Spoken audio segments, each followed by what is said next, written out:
What's up, Mixer?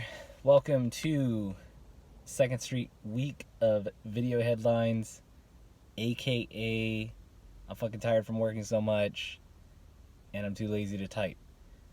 Before we get into the recaps of the games, I wanted to share my thoughts on this season.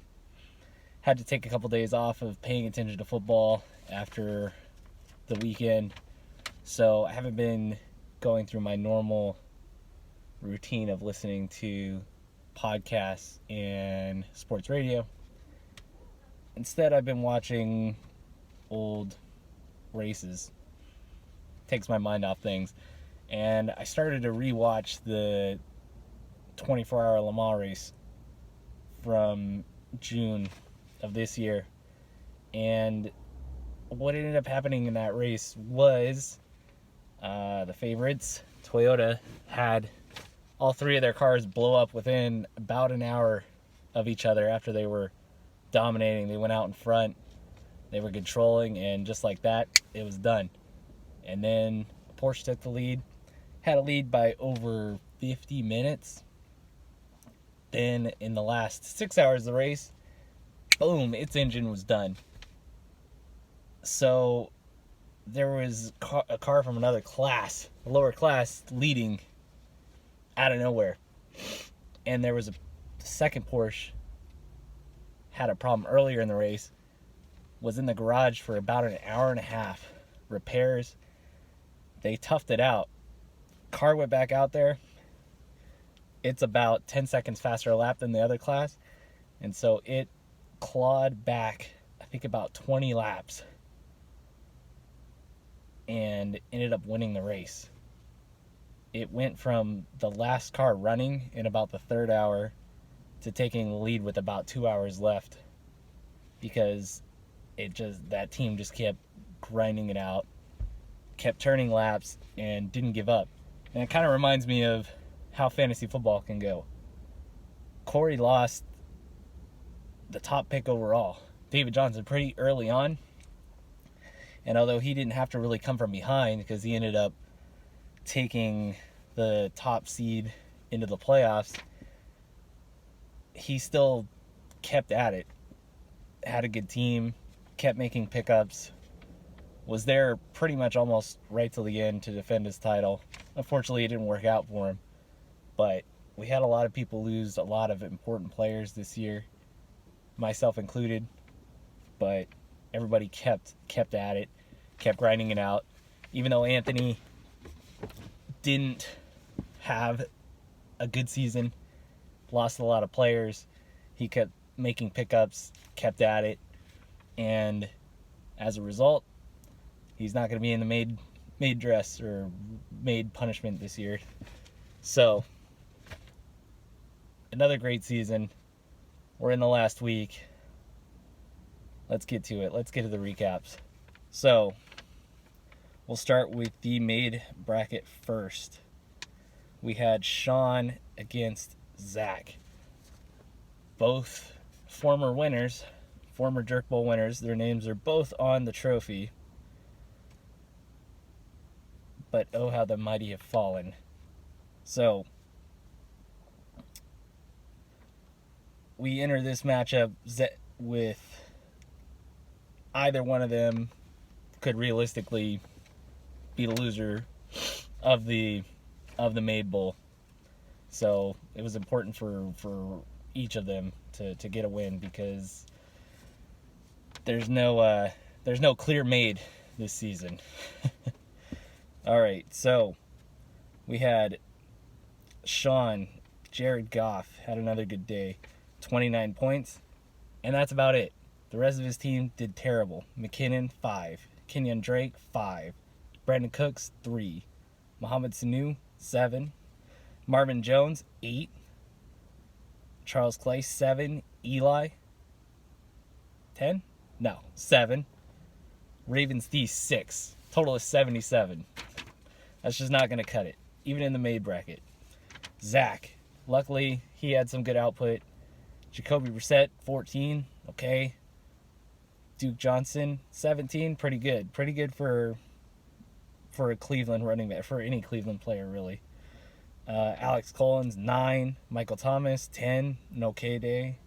Gates, damn, that's a sexy start. 20 points from the old man out of nowhere. Pretty much the difference. Zach wins 98-77, thanks in large part to the old man Antonio Gates. Glad he's doing something for someone this year. Probably his last relevant fantasy day ever. So congrats, Zach. You are not in the maid dress. We don't have to mail that license plate frame. You're good till next year. Study up. Bring it. Hopefully we'll see you in the other side of the bracket next year. Next maid matchup, we have Anthony versus Justin.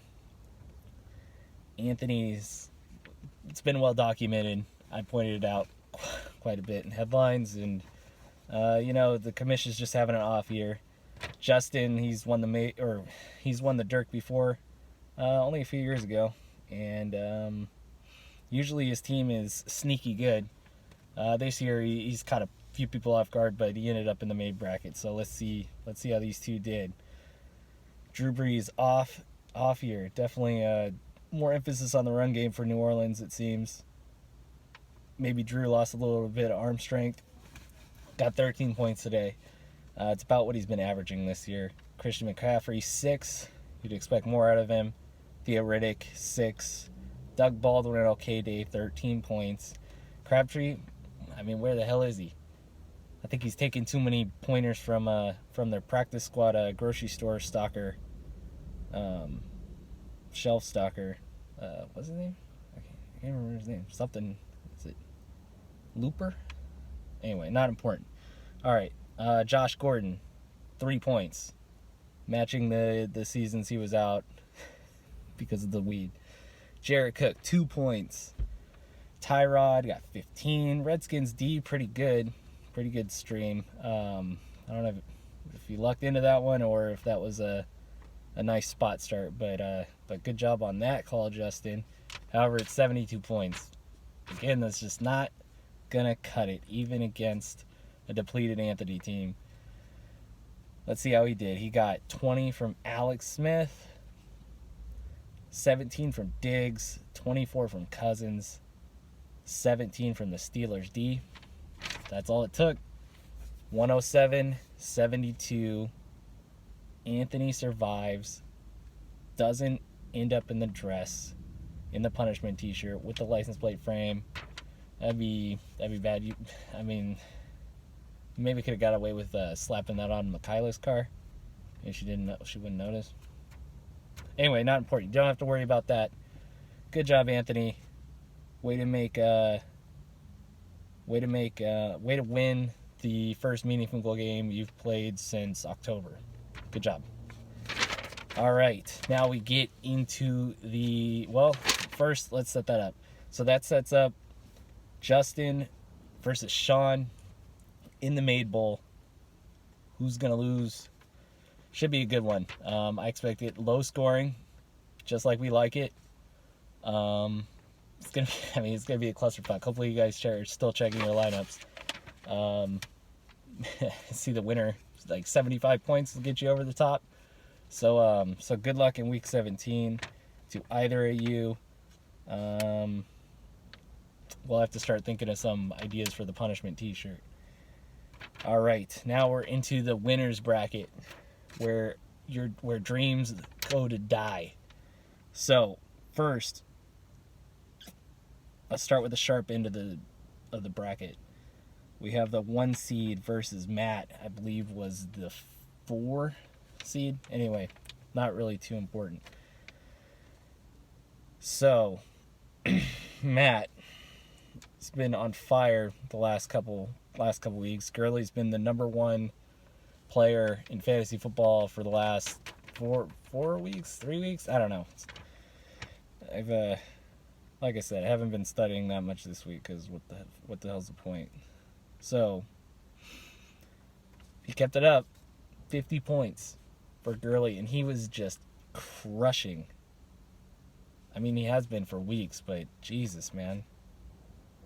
I don't know. Jeff Fisher just, I guess, didn't know what to do last year because the guy is just unstoppable. Just give that guy the rock 25 times a game and good shit's going to happen.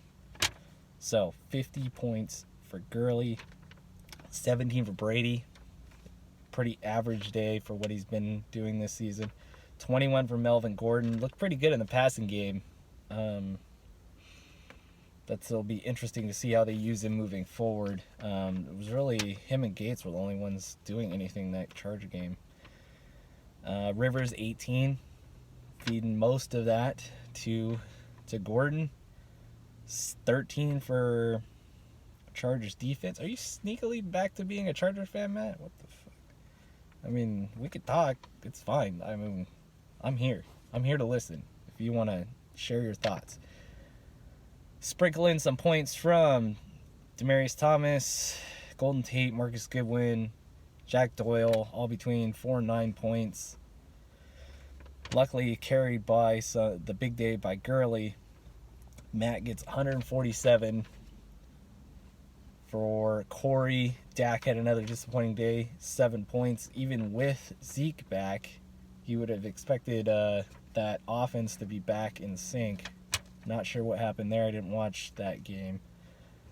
DeMarco Murray, 14. Pretty good day. Kamara, 15. A little on the low side for Harrow. He's been on fire this year. I know Ingram might have snaked a touchdown away from Kamara there. Fitzgerald, 28. He just keeps on churning. Keeps on pumping out points every year. He's just one of those guys that every year you think it's going to be the one where he falls off the cliff. I remember Steve Smith the same way. Every year everybody doubted him, and he just kept having good years. I think I haven't checked the stats. Fitzgerald's probably a top 5 wide receiver. It's pretty damn good. Corey probably got him 4th, 5th round, maybe 6th even. Hell of a value. Gotta love seeing the University of Phoenix representing.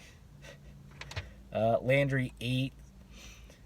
Keelan Cole, who I got freaking snaked on in waivers, would have been the difference maker in my game. 17 points. Case Keenum, 10. Cardinals D, 24. That's pretty damn good. This all put Corey in about a 25-point hole heading into Monday Night Football. He had Ertz left, and it looked pretty good. I think Ertz got I can't remember the stats. I don't know if he got a touchdown. I don't think he did, but he was doing pretty good in the first half, and then we'll talk about it in the next matchup. All of a sudden, Philly just forgot how to play offense. Ertz finishes with 17 points. Corey's title defense comes up 7 points short as he goes down. The champ is down. 147, 140. Matt moves on back to the Jerk Bowl. First time in a few years. Congrats, Matt. Congrats, Corey. Hell of a season. Now we go into me versus Jake. So, got 19 from Flacco on Saturday. Was feeling pretty good about that spot start. 15 from Ingram. Tyreek, solid year. Favorite player, 17 points. He's been pretty reliable. Everybody thinks he's a boomer bust guy, but he's actually been pretty reliable this season. Got 10 from Tyrell Williams. Jimmy Graham got a touchdown on 1 catch, so he ended up with 7, which was nice. Russell Wilson had a bad day, only 14. I fucked up my defensive start. I think that was just a bad mistake. I can't remember. No excuses. I think I had decided at one point I was going to start the Panthers, who finished with 18. For some reason, I threw in the Chiefs. I think I was going for the special teams points. I thought maybe Tyreek would run one back, and I'd get the double up on that. Didn't happen. So they only got 8. So that could have been a difference maker. Anyway, went into the Monday night game. Well, first off, let's go through Jake's scores. He got 19 from Big Ben on Monday night or Monday afternoon. Rest of his team didn't do too much. 14 from AJ Green, 14 from Kelsey, 24 from Jimmy Garoppolo, who freaking diced up the Jags D. Jalen Ramsey, where you at? That was garbage. Just when we needed it. Well, when I needed you. I don't know what the hell happened. Jimmy Garoppolo was having the Jags defense yelling at each other on the sideline. Watch out. That dude might be good. Might be good. It'll be interesting to see just how high he gets drafted next year. Probably be too high, but he's got a pretty high ceiling. So good day, and Jake needed it because he was down, I believe, about, let's see here. He was down about 20 points heading into Saturday, or no, excuse me, Monday, the Monday games, the 2 Monday games, and we had the Steelers versus the Texans. I was feeling pretty good. I had a lead, and I still had Ajayi left going into late in the game. Then, probably the greatest catch of the season happens. Hopkins somehow gets both feet in on some freaking spinning, bobbling, juggling bullshit catch for 6 points. Hell of a play. Hell of a play. What are you going to do? Tip your hat. One of the best receivers in the league. I doubted him. I thought after last season, well, actually after I traded for him 2 seasons ago, that he was washed. I was ready to declare Hopkins a bust. Maybe he had an attitude problem. He just seemed like he didn't want to play. I don't know. He snapped into it this year. Even with shitty quarterback play, he's making it happen. He gets that huge touchdown. Big Ben gets the ball back. They need to push the ball. He goes down and scores. So there's about 20-point swing, maybe a little less, maybe 18, between 16 and 18. Not really that important. Those 2 drives put Jake over the top. And I was looking at about, what was it? Let's see here. I was looking at a 15-point hole with Ajayi left. Ajayi goes out, gets a touchdown early. I'm down 2 points at halftime. I think I got this in the bag. All I need is one catch for 9 yards, or I think it was about 15 rushing yards to get me 2 more points tied up. I had him on bench points. Then, I don't know how many of us were watching. Ajayi gets the ball. Nice run. There it is. Got my points. The ball's out. Fumble. -2. I'm back to where I was. And then that whole Philly offense was just terrible. That whole second half. They couldn't move the ball. They weren't checking down. They weren't doing any check down passes. It basically a run in the line, a sack, and then a ridiculous pass, punt. The result, I go down 106 to 104 thanks to the Ajayi fumble, the ridiculous Hopkins catch, and subsequent Roethlisberger touchdown. So that's just how it goes. 2 years in a row, out in spectacular fashion. It happens to people in all sports.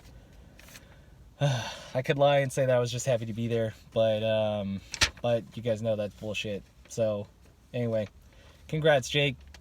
Got a little bit of luck there, but hey, you were in the tournament, so I would have lost to either Corey or Matt, so I can't really be too pissed off. Just not my year. Just not my year with Brown going down last week. So that sets up Jake and Matt. What do we call this? The couch surfing bowl? No, that's a low blow. I don't know. I don't know what we call it. We'll just stick with the Dirk Bowl. Which room is the Dirk gonna sit in? Who's gonna taunt the other 2 Mixer members for the rest of the season? Should be good. I'd say get your popcorn, but who's even gonna play? It's week 17. Gurley's out. I haven't even looked at the rest of the rosters. Let's see here. Who else is supposed to be out? Bear with me. This is live. The rest of the team should play. Maybe Brady. I know with Brady, and the Patriots can't really do anything because I've owned them in the past. They just hand off the ball a lot. So might have been a little free advice there, Matt. So Yeah, good luck benching Brady, though. We'll see how that goes. That should be a fun tilt. Landry Jones. Oh, shit, you're starting Landry Jones? Oh, this is going to be fun. All right, week 17. Let's get fucking weird. All right. Gio, AJ Green, Bengals stack, Kelvin Benjamin. What the? Oh, yeah. Okay. Garoppolo. So, I mean, probably get 40 from Garoppolo. Rams D against Garoppolo. I don't know what the fuck you're doing there. Interesting hedge. Should be a good matchup. Who am I rooting for? Who's going to be the winner? I don't know. It's week 17. Anything can happen. I'm going to go with Jake so I can say I lost to the winner and feel slightly better about myself. I just hope I don't outscore both of you, because then I'll fucking shoot myself in the head. Speaking of which, does anybody know how to tie a noose? My noose guy's been off this week, and I can't get a hold of him. So if anybody wants to shoot that to me, I'd appreciate it. But that's it for now. I gotta get back to work. I got 3 more hours to put in for the 60-hour week. Thanks for listening. Good luck to those in the May bracket. Thanks for entertaining us for 1 more week.